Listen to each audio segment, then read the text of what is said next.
Hello students, I am Mumtaz, your social studies teacher.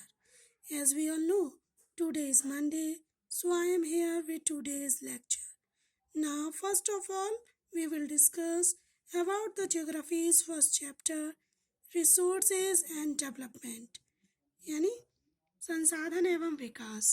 तो सबसे पहले हमें ये समझना है कि संसाधन किसे कहते हैं। संसाधन है क्या? पर्यावरण में उपलब्ध प्रत्येक वस्तु जो हमारी ज़रूरतों को पूरा करने में प्रयुक्त की जा सकती है वह एक संसाधन है, जैसे जल, पेट्रोल, कोयला इत्यादि।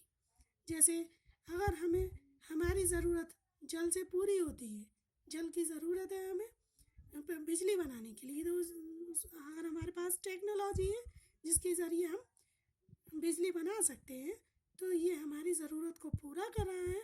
तो इस तरह से जल जो है संसाधन है एक। इसी तरह से हमें कार ड्राइव करने के लिए पेट्रोल की ज़रूरत है। अब पेट्रोल हमारी ज़रूरत को पूरा कर रहा है, तो इस तरह से ये पेट्रोल भी एक संसाधन है। इसी तरह से कोयला भी एक ऊर्जा का संसाधन है। और एक चीज़ और, जो मानव है, इंसान, मानव प्रकृति के साथ, प्रौद्योगिकी के द्वारा प्रकृति के साथ क्रिया करते हैं और आर्थिक विकास की गति को तेज करने के लिए संस्थाओं का निर्माण करते हैं। अब आते हैं संसाधनों के प्रकार कि संसाधन कितने प्रकार के होते हैं। उत्पत्ति के आधार पर संसाधन दो प्रकार के होते हैं, एक जैव संसाधन और एक अजैव संसाधन। तो अब हमें ये समझना है कि जैव संसाधन किसे कहते हैं। जैव संसाधन वो संसाधन होते हैं जो जीवों से प्राप्त होते हैं। किससे प्राप्त होते हैं? जीवों से, जीव मंडल से प्राप्त होते हैं और जिनमें जीवन व्याप्त होता है, जैसे मनुष्य, वनस्पति जात और पशुधन आदि। मनुष्य जो है वो भी एक संसाधन है, वो भी प्रकृति के साथ क्रिया करते हैं और संसाधनों का इस्तेमाल करते हैं। वनस्पति जात, पेड़ पौधे, साग सब्जी, फल फ्रूट, पशुधन यानी पशु से मिलने वाले जो भी पदार्थ होते हैं, जैसे ऊन, गोश्त और मीट और दूध वगैरह, जिसे हम पशुओं से प्राप्त करते हैं। तो इस तरह से पशु भी हमारे लिए एक संसाधन का ही हिस्सा है। नंबर सेकंड वन इज अजैव संसाधन। अजैव संसाधन वे संसारी संसाधन हैं जो निर्जीव वस्तुओं से प्राप्त होते हैं, जैसे, और इसमें ये निर्जीव होते हैं, इसमें जान नहीं होती, जैसे चट्टानें और धातुएं। चट्टानों को खोदकर हम धातुओं को निकालते हैं, जैसे लोहा, कच्चा लोहा निकालते हैं। कच्चा लोहा जब निकालने के बाद उसको हम पकाकर उसको फैक्ट्रियों में मतलब शुद्ध लोहे को तैयार करते हैं, ठीक है। और सोना वगैरह भी चट्टानों से कच्चा सोना निकाला जाता है, उसके बाद उसे शुद्ध बनाया जाता है। तो ये भी हमारे लिए एक अजैव संसाधन है। अब आया नंबर सेकंड, समाप्यता के आधार पर। हमने पहला पढ़ा था उत्पत्ति के आधार पर, मतलब हमें ये इसकी प्राप्ति कहाँ से होती है, इसकी उत्पत्ति कहाँ से करते हैं हम, ठीक है। अब दूसरा है समाप्यता यानी लिमिट, किस संसाधन की कितनी लिमिट है। नंबर एक है इसमें नवीनीकरण योग्य संसाधन, रिन्यूएबल रिसोर्स, वे संसाधन जिन्हें भौतिक, रासायनिक या यांत्रिक क्रियाओं द्वारा नवीकृत या पुनः उत्पन्न किया जा सकता है, जैसे जल, पवन ऊर्जा और सौर ऊर्जा वगैरह। सौर ऊर्जा, जब तक दुनिया में सूरज है तो हमें उससे ऊर्जा मिलती रहेगी, हम उससे ऊर्जा बना सकते हैं। इसी तरह से पवन ऊर्जा, जब तक दुनिया में हवा है, वायु है, तो हम उससे ऊर्जा प्राप्त कर सकते हैं। इसी तरह से जल। नंबर सेकंड है अनवीनीकरण योग्य संसाधन। अनवीनीकरण योग्य संसाधन, नॉन रिन्यूएबल रिसोर्सेज। इन संसाधनों का विकास एक लंबे भू अंतराल में होता है। ये संसाधन एक बार प्रयोग में आने के बाद खत्म हो जाते हैं, जैसे कोयला, पेट्रोल।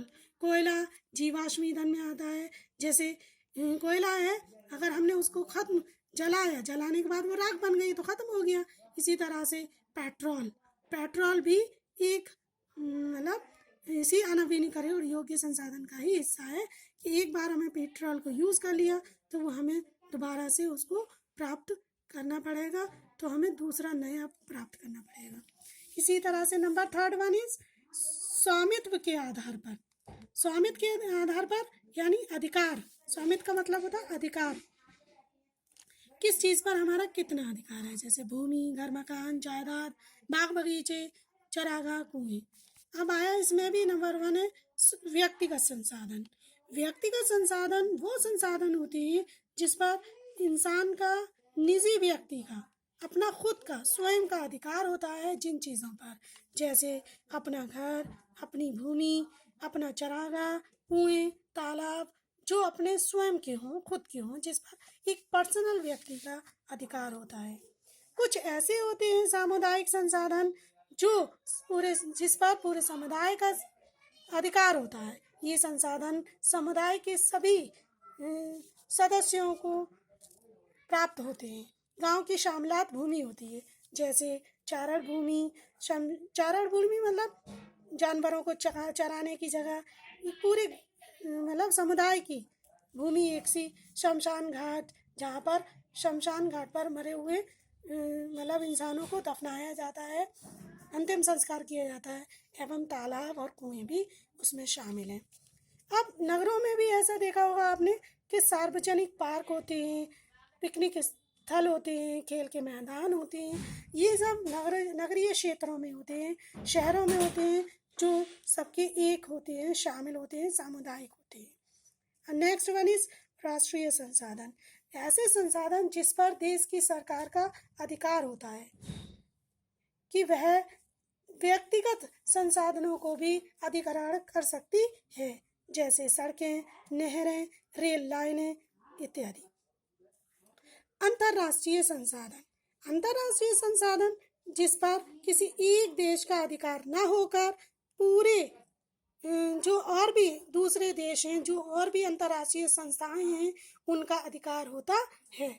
और ये दो समुद्री तट से 200 मीटर समुद्री मील की दूरी से परे खुले महासागरीय संसाधनों पर किसी देश का अधिकार नहीं है। अंतर्राष्ट्रीय संस्थाओं की सहमति के बिना इसका इस्तेमाल नहीं किया जा सकता। और अब आया हमारा विकास के स्तर के आधार पर। विकास के स्तर के आधार पर, अब विकास के स्तर के आधार पर एक है संभावी संसाधन। संभावी संसाधन जिसमें संभावना होती है, वे संसाधन जो किसी प्रदेश में विद्यमान तो होते हैं परंतु इनका उपयोग नहीं किया गया है। उदाहरण के तौर पर भारत के पश्चिमी भाग, विशेषकर राजस्थान और गुजरात में ये माना जाता है कि पवन और सौर ऊर्जा संसाधनों की अपार संभावना है, परंतु इनका सही ढंग से विकास नहीं हुआ है। कहने का मतलब ये है कि अगर हमारे पास इन संसाधनों को यूज़ करने के लिए टेक्नोलॉजी है, प्रौद्योगिकी ज्ञान है, तो हम इसका इस्तेमाल कर सकते हैं, अदरवाइज ये संभावना ही है। अब आया विकसित संसाधन।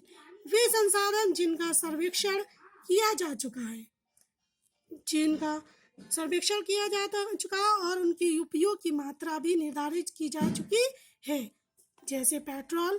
कहने का मतलब ये है पेट्रोल एक निर्धारित मात्रा में, एक लिमिट में है, इसका हम यूज़ कर सकते हैं, उसके बाद ये ख़त्म होते जा रहे हैं।